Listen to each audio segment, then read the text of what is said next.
I'm Indy Nidell. And I'm Burns. And this is the Baseball History Time Machine. Well, we always get bogged down in details, but I think that's what makes it good. That's pretty accurate, actually. It is. And we're picking up from where we left off last time, yes? Yes, indeed. Today is the first Part 4 episode we've ever had. Sluggers of the 1940s, Part 4. These were unintentional, but they got longer and longer. Now, these episodes, for you out there, they do stand alone, so you don't have to stop now and go back and listen to the first 3 before this one. You can actually do it in any order. You're going to have to go back to Sluggers of the 1930s again one day, since you gave them one episode and didn't tell nearly as many cool stories as we did for the 1940s. That's a really good idea, and it does fit in with something I have planned anyhow. So okay, one day I'll do it. Not now. Our podcast was brand new when I did Sluggers of the 1930s, right? Mm-hmm. Okay, we are 6 months old now as of September 30th. Oh, wow. Time really flies. I actually was thinking about that on the way here. I was like, how long have we been going? I was like, 5, maybe 6 months. But 6 months. 6 months. From the 30th. Okay. And Sluggers in the 1930s was just episode 3, when our general format wasn't quite as worked out as it is now. It was still a good one, and I like the sidetrack where you did the quotes from Bobby Lowe about his 4-homer game in 1894. Yeah, and where he talked about, like, the food he ate. Exactly. I like that your dad, Burns' dad, is in South Africa, and he listens to this, and he said, part 3 of this, he said, was our best one so far. Oh, yeah. I totally agree with that. Well, let's make this better, okay? Okay, so the sidetracks are fun, right? Yeah, they are. So where are we going to start today? Well, we are going to start with the last of the big 3 1940s sluggers that I have yet to cover in this miniseries, Stan Musial. Finally, and the other 2 being Ted Williams and Joe DiMaggio, I hope. Right. We did them. So, interestingly enough, though, I will say, if this episode was home run hitters of the 1940s, I would not cover Musial because he hit but 146 of his 475 career homers in the 1940s. I did not know that. What was his career years? He started in 1941 and he retired in 1963, with 1 year away because of the war in 1945. Just the one? Yeah, he was not drafted, right? Okay. Maybe because of being a parent with a small child, or coming from an area with lots of eligible draftees or whatever. Although in January 1945, he enlisted in the Navy and he was away in 1945. But anyhow, he hit those 146 homers in the 40s. He hit 63 homers in the 60s from ages 39 to 42. So the other 250 or so homers he hit were all in the 1950s. Okay. Then why are we not waiting to cover him in Sluggers of the 1950s one day instead? Because a slugger is not necessarily a monster home run hitter. In 7 full seasons in the 1940s, Stan Musial led the National League in slugging 4 times. Yeah, he counts as a slugger. Yeah. He became a true home run hitter in 1948. He'd never topped 20 homers before in a season, but that year, his best year, he really swung for the fences. And how was that year? He won his 3rd batting title, and he would win 7 total. And he led the league, and in many cases the majors, in pretty much every major statistical category. 230 hits, 46 doubles, 18 triples, 131 RBI, 135 runs scored, 11.3 WAR, a 376 batting average, a 450 on-base percentage, a whopping 702 slugging percentage, for an even 200 OPS plus, and 429 total bases, which is still the 6th best single season all time. Okay, I noticed one thing about all the stats that you just read. You did not mention home runs. I did not. Stan the Man hit 39 homers that year, which was his career best. Okay. But he finished 2nd in the league to Johnny Mize and Ralph Kiner, who both hit 40. Would have been nice for Musial to win a Triple Crown, you think? Yeah, but, okay, there is the story of the lost home run. The lost home run? Yeah. And you're going to tell me that now? I sure am. Yes. Musial later said that he hit a home run in a game in 1948 that was rained out, so the homer didn't count. He said this to Bob Brogue in a memoir that Brogue, a legendary St. Louis sports writer, wrote in his own 1995 autobiography. And Musial also mentioned it in an oral history called The Spirit of St. Louis. Side note here. Brogue apparently came up with the nickname Stan the Man for Musial. Dodgers fans would mutter, "Here comes that man," when Musial came to bat in Brooklyn, and the name stuck. And the Baseball Hall of Fame officially credits Brogue with giving him the nickname. That gives it some credibility. Yes, it does. Well, the Lost Homer. A bunch of people have researched the Lost Homer, and no one has actually found it. In fact, David Vincent, who wrote the Sabre home run log of all Major League home runs hit going back to 1871, and who you would likely know best, Yeah. said the lost homer never happened, at least not in 1948. How about that? And since the lost homer supposedly happened at the Polo Grounds, another researcher looked at all the local newspapers where any such action during a rainout would surely have been mentioned, and found none. Wow. And later, in November 1948, when Musial won the MVP for the third time, and there were loads of articles about his season all over the country, but there is not a single mention of any lost homer that cost him the Triple Crown. Now, Musial did hit a 450-foot out to dead center at the Polo Grounds August 4th, and that day the Cardinals, Musial was a career Cardinal. I don't think you mentioned that yet. Sorry, he was. That day the Cardinals were playing a makeup game as part of a doubleheader, so maybe it was misremembered somehow, but it looks pretty clearly like there was no lost home run for Stan Musial in 1948. Okay, I can live with that somehow. Hey, here's a fun Stan Musial homer fact, though. In 1954, he hit 5 homers in a doubleheader, becoming the first player to ever hit 5 in a single day. Has anybody else done that? Nate Colbert did it with the Padres in 1972. Do I know him? You should. Colbert was a top-notch slugger for 5 seasons, starting his rookie season, which was also San Diego's first season as a major league team in 1969. He was their first star. What happened to him? After averaging 30 homers a year those first 5 years. And this is when, 32 or 33 could lead the American League. Chronic back problems derailed his career, and he retired at just 30. That's a shame. Hey, fun fact. A lot of fun facts today. A lot of fun facts. Okay. We love them fun facts. Nate Colbert hurt his knee in a home plate collision July 31st, 1972, and was not supposed to play the next day at all. But he did play in spite of the pain, and that doubleheader on August 1st is when he hit 5 homers and had a record-breaking 13 RBI. 13 RBI That's in one insane. day. Another fun fact, Nate Colbert was from St. Louis and was actually in the stands May 2nd, 1954, when Musial had his 5-homer. Nah, that's an doubleheader. amazing coincidence. Isn't that great? That's awesome. Okay, here's another side note, another fun fact, but this one is an Indy one. Okay, let's hear it. When I played my first season of T-ball in 1974, that's what you play before they pitch to you, right? Yeah. My first season of T-ball in 1974 in Houston, it was for a team called the Redbirds, which is, Cardinals. Yeah.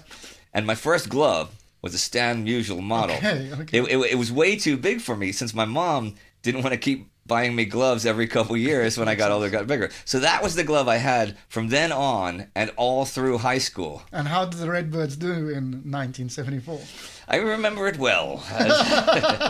Well, most people remember things well from when they were little kids. Course. I was like, what? I would have been still 6, almost 7.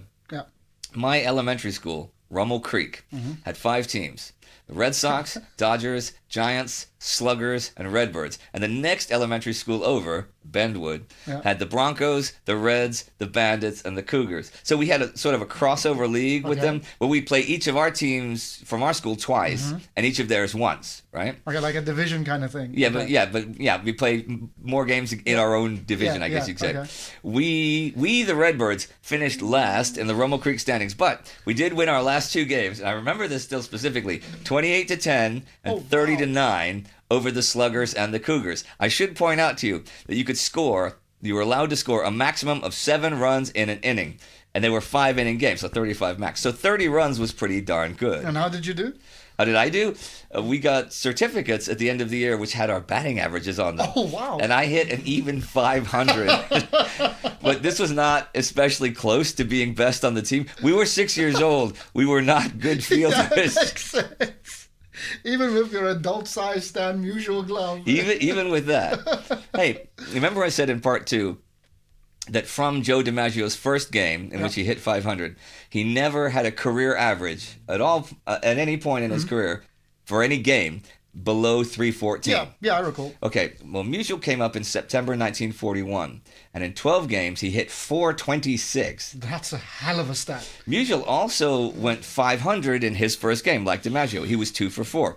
He got hits in at-bats number 2 and 3, so it was an out in his first at-bat. Okay. And at no point the rest of that season was his average below 375. And then, at no point for the rest of his career was his career batting average ever below 328, which it was at the end of his first full season when he hit 315. Okay, that's a lot of numbers to digest. But he basically outdid DiMaggio from day one in consistency. Then, Yeah, what did he finish with? I will tell you after this.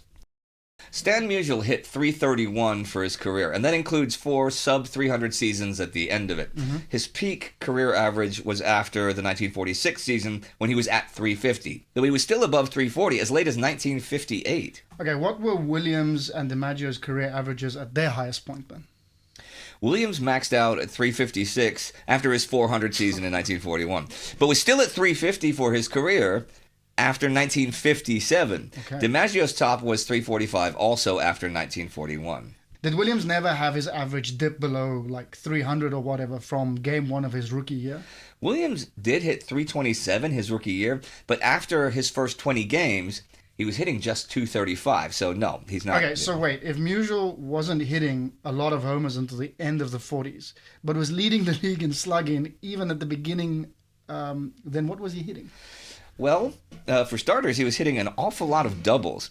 He led the league in doubles 8 times in his career, which is tied with all-time doubles leader Tris Speaker for the most ever. Musial topped 50 doubles in a season 3 times. How many did he have career?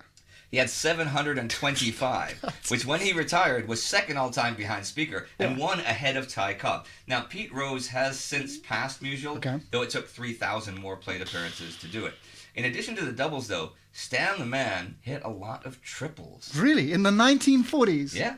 He's just racking them up. Just That's racking up crazy. triples. 8 times in his first 10 full seasons. He topped 10 triples in a season. He reached 20 twice. He led the league 5 times, which is the second most times anyone ever has led the league in triples. Yeah. And he finished with 177, which is the most triples of anyone who began his career in 1930 or later, and the second most since 1920 after Paul Wainer.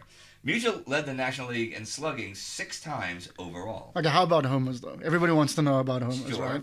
Well, Stan the Man, with his 475 career homers, never finished higher than second in a season. Okay. But I should point out that when he started swinging for the fences from 1948 onwards, his triples production declined as his homer production rose. Makes sense. Musial himself later said that he probably lost 10 to 15 points off his career batting average because of swinging for the fences from 1948 on. He didn't do that badly anyway. He did not. In fact, remember I said that Ted Williams had a major league triple crown for his career, like leading the majors in overall homers, RBI, and batting average for his whole career. Which is still one of the craziest stats ever. Yeah. Ridiculous. That's so crazy to me. Well, but yes, I remember. Stan Musial was in second place in all of those categories for during that same time period. So he had a second place triple crown. That's pretty good, though. Behind Ted Williams? Ted Williams, like, so just to interrupt, like, so he was a Cardinals guy. He was basically he was a career Cardinal.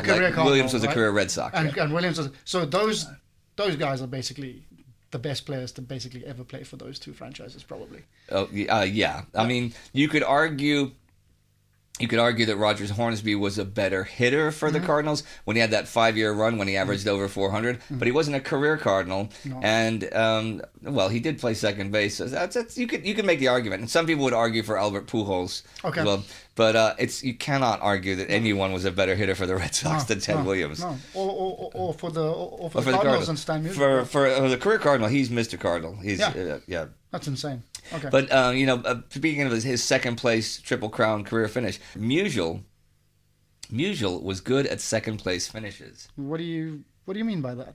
Well, he won 3 Most Valuable Player awards in 43, 46, and 48, right? Okay. And then after 1948, he finished second in the National League MVP race in 1949, 1950, 1951. That would have sucked if he'd never finished first. He also finished second in 1957 when he won his last batting title, hitting .351 at the age of 36. That's pretty awesome, though. While Ted Williams, who was 38, was busy finishing second in the AL MVP race that year and hitting .388 to win his 5th batting title. Good year for the old guys. I mean, I'm 36 now, right? So yeah. I could not. You're just a kid. So, yeah, maybe you can win a batting title and finish second in the MVP next year.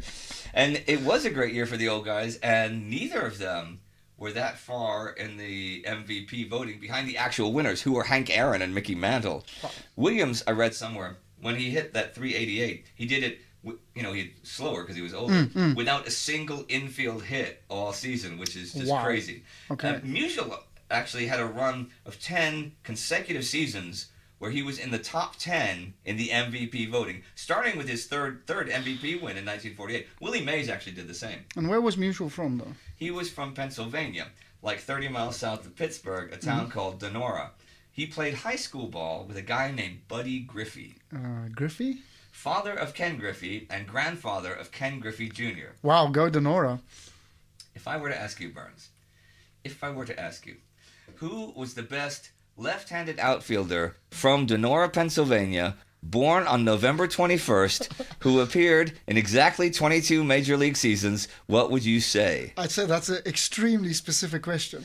And yet, it applies to two Hall of Famers, Stan Musial and Ken Griffey Jr. Same birthday, same handedness, same position. No, you're kidding me. What? Appeared in the same number of seasons. That can't be real. It's true. That can't be real. It's absolutely true. Here's another nutty Musial stat. Musial had 3,630 hits in his career, which is fourth all time. He had exactly half of them at home and half on the road. Really? This is a freak. So 50-50 basically. He was as 1,800 good at home as away. He had 18-15 at home and 18-15 on the road. That is a nutty stat. There is more to say about Stanislav Musial. He was a pitcher at first. Really? I didn't know that. In 1940, Musial was playing with Daytona Beach in Class D ball. This club was managed by a guy named Dickie Kerr. Now, Kerr had been one of the clean Black Sox, which I guess you could call just White Sox, in 1919 as a rookie, and he won 2 games in the tainted World Series. Pretty impressive if your team's trying to lose. Then, in 1920, before the scandal broke, he went 21-9 as part of one of the only 2 pitching staffs ever that had 4 20-game winners in one season. Yeah, that's also pretty impressive. What was the other one? The 1971 Orioles, who had Jim Palmer, Dave McNally, Mike Cuellar, and Pat Dobson. So I've heard of all those guys except for Dobson. Well, Palmer and Cuellar were Cy Young winners, of course, and McNally finished second once and in the top 5 3 other times. Dobson only won 20 games that one year and had a career losing record. But back to Dickie Kerr. Kerr and his wife Cora looked after young Musial, which he really needed after a single game changed his whole career. Okay. He pitched very well in Daytona, right? He was one of the best arms in the league, going 18-5. But since the team only carried 14 players, he played outfield on off days, as did the other pitchers. And he hit very well, too. 311 with loads of powerful line drives. What's the single game that changed his life, then? On August the 11th, playing center field, he did a somersault catch of a low line drive. Now, this is something he often did. Stan Musial had gymnastics training as a kid. Okay. So this sort of somersault catch and come up running, with the ball was like a standard move of his, right? That's crazy. But this time, his spikes caught in the grass and he went down wrong, landing on his shoulder. So he ended the 1940 season with a new wife, a child on the way, and a dead arm. His pitching career was over just like that. That's pretty terrible. Kerr and wife looked after the Musials, him and his wife. And from what I read as a kid in Strange But True baseball stories, the Musials even lived with the Kerrs at some point. And Kerr helped Stan develop into the superstar hitter he was meant to be. In 1941, he tore up the minors, hitting .379 with 26 homers and 94 RBIs in just 89 games. Then, of course, he was brought up to the Cardinals in September. But why did the Cardinals wait until September? If he was that good, were they a contending team at the time? They very much were. They were a great team who finished 2.5 games behind Brooklyn after a tight pennant race. They were so stacked that all 8 starting position players and 3 starting pitchers all got MVP votes, with 4 players finishing in the top 10. Oh, wow. I retract my statement. I guess they didn't need him after all. But they kind of did. Okay. Hall of Fame Cardinal outfielder Enos Slaughter broke his shoulder in an outfield collision with Terry Moore and was out for part of the season. And here's what Hall of Fame Cardinal first baseman Johnny Mize, who we talked about in part 1, had to say about the situation. Here we're fighting the Dodgers for a pennant. Branch Rickey said we didn't have anybody in the minor leagues to help us. Then in September he brings up Musial. Why didn't he bring up Musial earlier? That's what all the players wanted to know. We might have gone ahead and won the pennant. I'll tell you what the talk used to be about Rickey. Stay in the pennant race until the last week of the season and then get beat. I heard some talk to the effect that that was what he preferred. That way, he drew the crowds all year, and then later on, the players couldn't come in and ask for the big raise for winning the pennant and maybe the World Series. I don't know if that's true or not, but that was the talk. That's the quote. If that's true, that's a pretty damn cynical attitude to have. I hate that, actually. Well, if it's true, then Branch Rickey did a pretty bad job of it because the Cardinals won 4 of the next 5 pennants and 3 World Series. That's a dynasty. From 1942 to 44, so starting the next year, the Cardinals had a nearly 700 winning percentage, and they won over 100 games each year. Only the second major league team ever to do that after the 29 to 31 A's. So Stan Musial made the World Series in all of his first 4 full seasons. He never reached the postseason after that. Really? Yeah, the Cardinals finished second a bunch of times, including 1 game behind Brooklyn in 1949. But that was it for Musial's October heroics. Was he an October hero? Not really. He wasn't bad, but he was nothing special, not like in the regular year. But I think I've said all I want to say just now about Stan the Man Musial. You've said a lot. I want to get to the other thing I think I absolutely must cover today because I've talked about it for the past couple of episodes. A few other super close batting races. Finally. Which I will do after this. In part 2 of this 1940s Sluggers miniseries, I talked about the super close AL 1945 and 1949 batting races, the closest ever. But there are a few others that were almost as close. There was the 2003 National League race where Albert Pujols hit 358.71 to edge Todd Helton 358.49. That's the closest National League race, 22 10,000th of a point, right? That's insane. The 1931 national race is perhaps more interesting than that, though, since it was a 3-way race. Chick Hafey hit 348.88, Memphis Bill Terry hit 348.60, and Sonny Jim Bottomley came in at third, 348.16. So basically, 1 hit each way for any of them would have given someone else the title. Yeah. The 1970 American League batting race was also a really tight one. Alex Johnson hit 328.99 to beat Carl Yastrzemski's 328.62. Yaz. This would have been Yaz's 4th title had he won. But he never finished higher than 9th in the batting race after that year. What's his name? Alex Johnson. Alex Johnson. Well, to give you an idea, this is how his Sabre bio, written by Mark Armour, begins. In an era when baseball players, collectively and individually, began to clash with management as never before, it is likely that no one clashed more than Alex Johnson. Though he was blessed with much coveted talent, teams that employed him tired of him fairly quickly. The winner of a batting title, his emotional disability was at the center of one of the landmark cases in the early days of the Players' Union. That does not sound good. He, like Musial 20 years earlier, he burned up the minors, and he reached the major leagues quick at the age of 21. This was thanks to his hitting, because already then he was known for his struggles on defense. He hit well for the Phillies, but was traded to the Cardinals. From what I read, Phillies manager Gene Mauch did not like his attitude. With the Cardinals, he started 1966 so badly, though, that he was sent to the minors, which, again, he burned up. And it was similar in 1967, though he stayed with the Cards all year, but he hit very poorly. Dick Sisler, the batting coach... Son of George Sisler? Yep, son of George Sisler. Dick Sisler had this to say. He easily could have been a great Cardinal player, but he showed no interest, even at clubhouse meetings. He doesn't seem to want to improve. He has tremendous speed, but he's not a good base runner. We tried everything to bring out his potential. I was disappointed in not being able to get through to him. The Cardinals sent Johnson to the Reds, and here is another quote. You're going to laugh at this one, okay? Johnson was happy for the change, saying of the Cardinals, "We disagreed on the way I should hit." When asked how the team wanted him to change, Johnson admitted, "Well, you'll have to ask them. I didn't pay any attention to what they told me." I mean, that's a healthy attitude. I mean, that should... You think that's a healthy attitude? That should make you popular in the clubhouse. Yeah, like they want me to change. How? I don't know. What did they tell you? Couldn't tell you. I was something else. You'll have to ask them. You'll have to ask. So it's bad that they wanted you to change, but you have no idea how. Having said that, he was a good natural hitter. And With the Reds, he hit .312, which was fourth in the league, and he won Comeback Player of the Year. And then he followed that up with .315 in 1969, added some power, hitting 17 homers, and he also used bats as heavy as 43 ounces. That's just a club. That is a club. The Reds, in 1969, were on the cusp of their own dynasty, the big red machine of the 1970s. The front office was hesitant to let Johnson and his bat go, but they really did have all the hitting they could use with Pete Rose, Johnny Bench, Tony Perez, Lee May, and all that. So they dealt him to the Angels as part of a deal for 3 pitchers. So then Alex Johnson won the batting title for the Angels in 1970, but there were issues. Not surprised, but like what? Well, unlike Ted Williams in 1941, who played a full doubleheader the final day of the season and risked missing 400, Johnson got 2 hits in the final game, which put him ahead of Yaz, and then was removed from the game.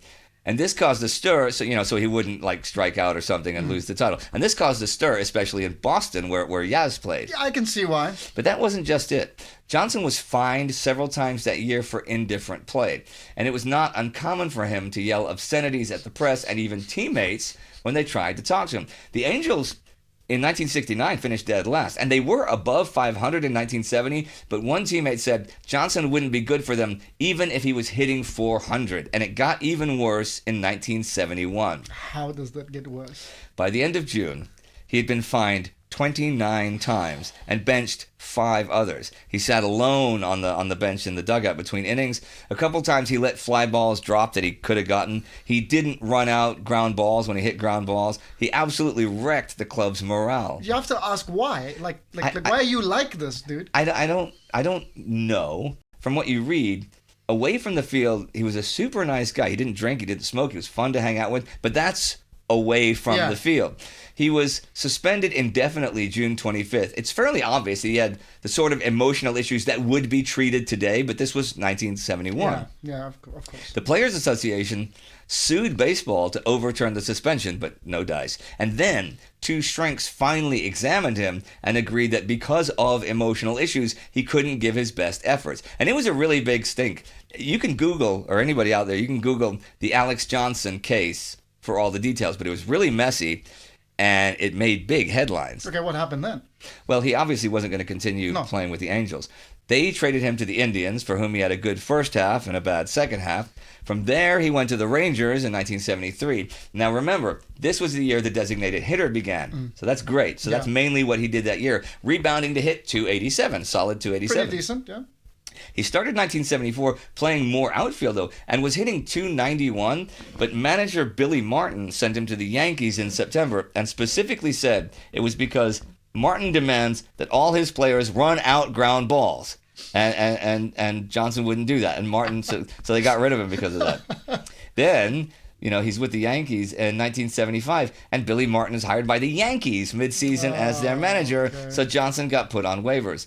And after a mediocre 1976 with the Tigers, that was it for Alex Johnson, who played with 8 teams in 13 seasons, never more than 2 for any one team. Dick Allen, the Hall of Famer Dick Allen, would write this about Johnson in his autobiography. Why don't you hear his name today? I'll tell you why, because he called everyone dickhead. To Alex Johnson, baseball was a whole world of dickheads. Teammates, managers, general managers, owners. Alex would say, "How you doing, dickhead?" Just like that. The front office types What a legend. would take it personally. But then again, maybe Alex hit a nerve. Shame you couldn't get some help. Might have been a different story, but that's so funny to me, dude. I'm so sorry. That's so funny to me. How you doing, dickhead? And it's Dick Allen's going to say, he called everybody dickhead. So funny to me. So, to put that in an autobiography is the craziest thing. I love Dick Allen. That's so good. So, I wonder That's so blunt. That's so. He's like, why wasn't he a good guy? Well, first of all, he called everybody a dickhead. Yeah, that's fantastic. 10 out of 10. I actually like Alex Johnson. I actually like Alex Johnson. This is a little homage to Alex Johnson and his emotional issues. He died, I think, 13 years ago, so he can't hear this. Yeah. But okay, well, that's the Alex Johnson story, Any more close races to cover? Close batting races? Yeah. well, there are close races, like the 1976 and 2003 American League races were close, and that 1976 race was a three-way one. Yeah. But they weren't as close as the ones that I have mentioned today and 2 weeks ago. So what now? So now we are finished for the day. So today was just Slugger of the 1940 and not Sluggers. Yeah. Well, Stan Musial's a pretty big one. I mean, are there Sluggers of the 1940s you've not covered? In these 4 episodes, there are definitely some lesser lights. There's Nick Etten, Okay. Charlie Keller, Rudy York, Whitey Kurowski, maybe Pat Seary. Are we going to cover them? Well, I was not planning on doing a part 5 because I do have other stuff I want to talk about other than Sluggers in the 1940s. But I'll tell you what. I guess if people out there wanted me to do part 5 of Sluggers in the 1940s, I could do it. Or maybe they want me to move on. Who knows? Okay, hang on. I have an idea. How about this? Why don't the listeners out there maybe get a hold of us on Instagram and Facebook and let us know if you want another Sluggers of the 1940s episode, or if you'd like us to move along after flogging this horse for the past 2 months. That is a great idea. Do that. Get hold of us on Instagram, get hold of us on Facebook, and do 2 things more, right? Write to your local newspaper's sports department and tell them how awesome we are so we can get written up by them, or even better, picked up by them and paid millions of dollars for doing this. Billions even. Billions. And join us on Patreon. Just look up Indy Nidell's Baseball History Time Machine at patreon.com and know that any money you pledge to us there is going to a good cause, making up for all the time that it takes to plan, organize, and research and record these episodes. Now, I know a lot of this is off the cuff, but of course things with like quotes and specific numbers of super close batting races, I've done a lot of research ahead of time to add that sort of stuff and to make it pop. And pop it does. And so, I shall take us home. It is goodbye from me, Indy Nidell. And me, Burns. And the Baseball History Time Machine.